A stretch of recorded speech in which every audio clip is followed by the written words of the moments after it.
आपके मुंह में जो पानी आया आप उसी से सब्र कर लीजिए, उसी से काम चला लीजिए। तो हज़रत का मतलब वो समझ गया। तो हज़रत ने कहा कि देखो, तुमने कहा कि मुसलमान अपनी औरत को कैद में रखता है, जब बाहर निकलती है तो कफन लपेट देता है, बुर्का दे देता है। जब बेपर्दा बेबुर्का औरत सड़क पर आती है तो जिस तरह नींबू कटने से मुंह में पानी आ जाता है, उसी तरह आवारा लोगों के मुंह में पानी आ जाता है। हावड़ा ब्रिज आपने देखा होगा, अंग्रेज का दौर था, अंग्रेज हाकिम था, अभी ये मुल्क आज़ाद नहीं हुआ था। एक लड़की बेपर्दा चल रही थी, एक पीछे से एक लड़के ने छेड़ दिया उसको। दोनों लड़का लड़की का मुकदमा अदालत में आया, अंग्रेज हाकिम है, अभी ये मुल्क आज़ाद नहीं हुआ। तो अंग्रेज ने, हाकिम ने लड़के से पूछा कि तुमने चलती हुई लड़की को क्यों छेड़ा? कहा हुजूर मेरा कसूर नहीं है, चूल्हे की आग जिसको चूल्हे में रहना चाहिए वहां से निकल करके पेट्रोल पंप में आ गई है, कसूर पेट्रोल पंप का नहीं है, चूल्हे की आग का है। अंग्रेज बड़ा दूर अंदेश था, समझ गया। उसने लिखा अपने जजमेंट में, माह तैयबा रिसाला निकलता था 1952 में, इस मुकदमे को लिखा है कि उसने कहा कि ये लड़का बेकसूर है, लड़की को सिरवार है, इसको सज़ा मिलेगी। क्या सज़ा मिलेगी? 1 साल उस बुर्के में रहना पड़ेगा जिसको लेकर के नबी सल्लल्लाहु अलैहि वसल्लम आसमान से ज़मीन पर आए।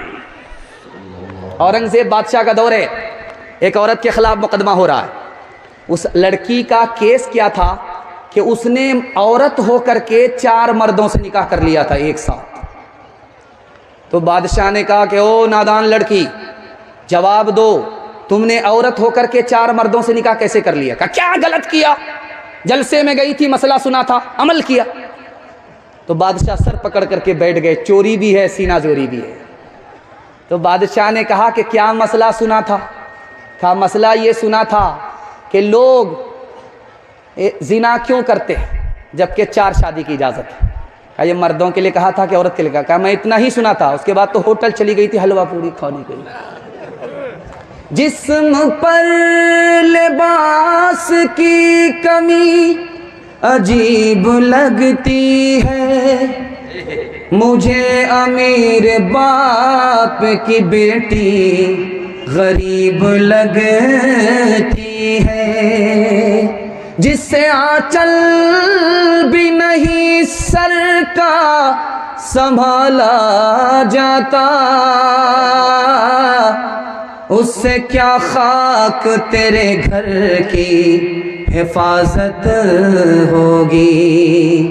क्यों हया छोड़ के बेपर्दा हुई जाती हो, कुछ नहीं पास रहा दीन की गैरत के लिए, कुछ नहीं पास रहा दीन की गैरत के लिए। रोज रूबरू महशर में माबूद के जब जाओगी, लेके क्या जाओगी तुम अपनी बारात के लिए? देखो इस्मत का दोपट्टा न सरक में पाए, हर नजर घात में बैठी है शरारत के लिए।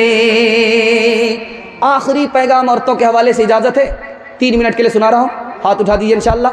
बीवी से पूछ करके माँ बाप को खर्चा देंगे, हाथ उठाइए इंशाअल्लाह। खैर ध्यान से सुनिएगा, आपके घर का झगड़ा 1 मिनट में खत्म हो जाएगा। रास्ता मैं बता रहा हूं, जिंदगी भर के लिए खत्म हो जाएगा, 1 मिनट में खत्म हो जाएगा। 3 मिनट का पैगाम है, आखिरी पैगाम सुना रहा हूं, सुनने के लिए आप लोग तैयार हैं? जोश के साथ हाथ उठा दीजिए, बिल्कुल सही जा रहा है। ध्यान से सुनिएगा। मियाँ बीवी का झगड़ा क्या है?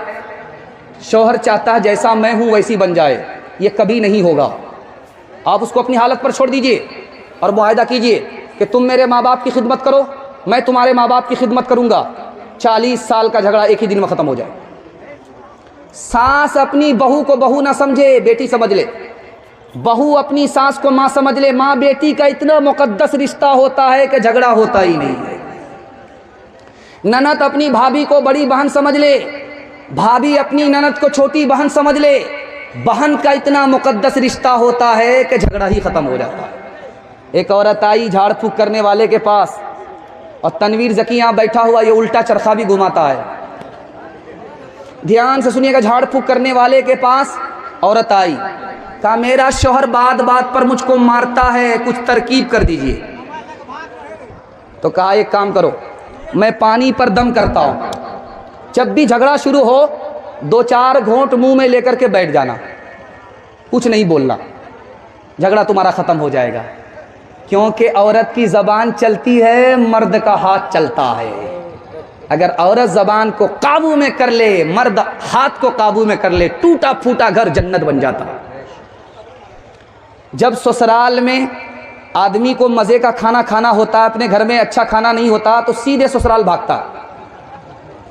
सास को समझ में आ गया कि ज़रूर दाल में काला है, बेमौका दामाद क्यों आया, ये मुर्गा ज़बह कराने की प्लानिंग है।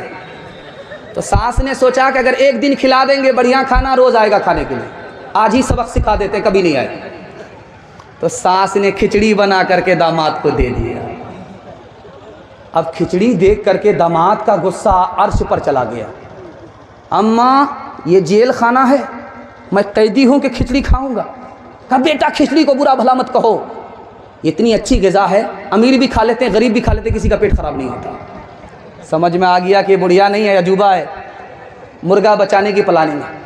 तो दामाद ने कहा कि अम्मा रूखा सूखा कैसे खाया जाएगा, घी तो ला करके दे दो। बुढ़िया एक नंबर की कंजर थी, कंजूस थी। एक जगह जलसा हो रहा था, तो किसी का रिकॉर्ड ही नहीं था 10 रुपया से ज़्यादा कोई इनाम देता हो। जो भी शेर पढ़े 10 रुपया, जो भी शेर पढ़े 10 रुपया। अब शायर भी 10-10 रुपया लेते लेते उकता गया, कोई इसमें 100-50 वाला नहीं है।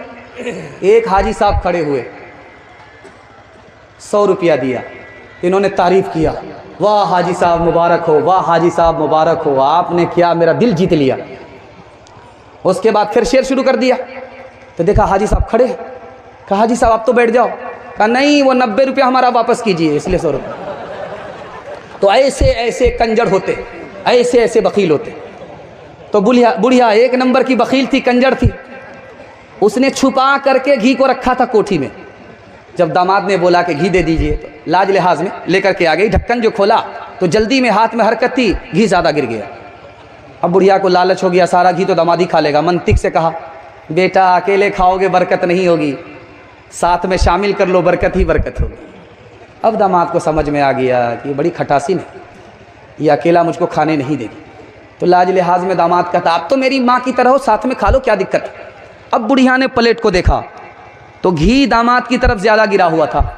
बुढ़िया ने दिमाग लगाया कि उधर से इधर टानना। बुढ़िया ने कहा बेटा मैं तुमसे नाराज़ हूँ, इसलिए कि फला महीना मेरी बेटी को तुमने ये दुख दिया है, ये दुख दिया है, ये दुख दिया है, सारा घी इधर टान।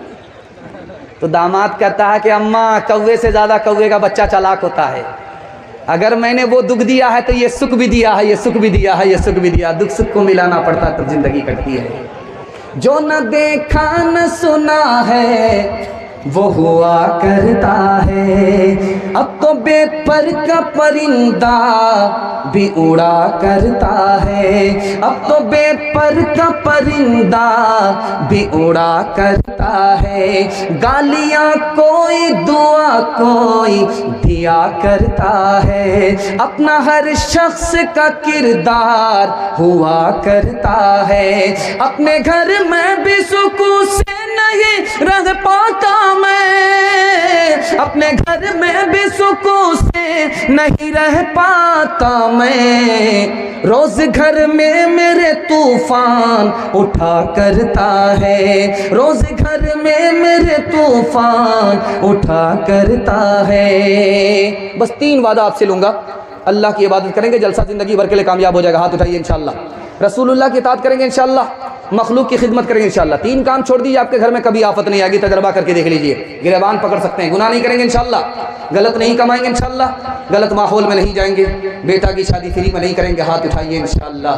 न किताबों से नवाज़ों से नज़र से पैदा, दीन होता है बुजुर्गों की नज़र से पैदा। नहीं सीखा इन्होंने दीन रहकर शेख के घर में, पले कॉलेज के चक्कर में, मरे साहब के दफ्तर में, फिक्र के चक्कर में तो रोटी भी गई, बड़ी शेख की ताक में थे तो छोटी भी गई। न मानी बात वाइस की, पतलून के चक्कर में तो लगोटी भी गई। वाखिरु दावाना अनिल हम्दुलिल्लाहि रब्बिल आलमीन।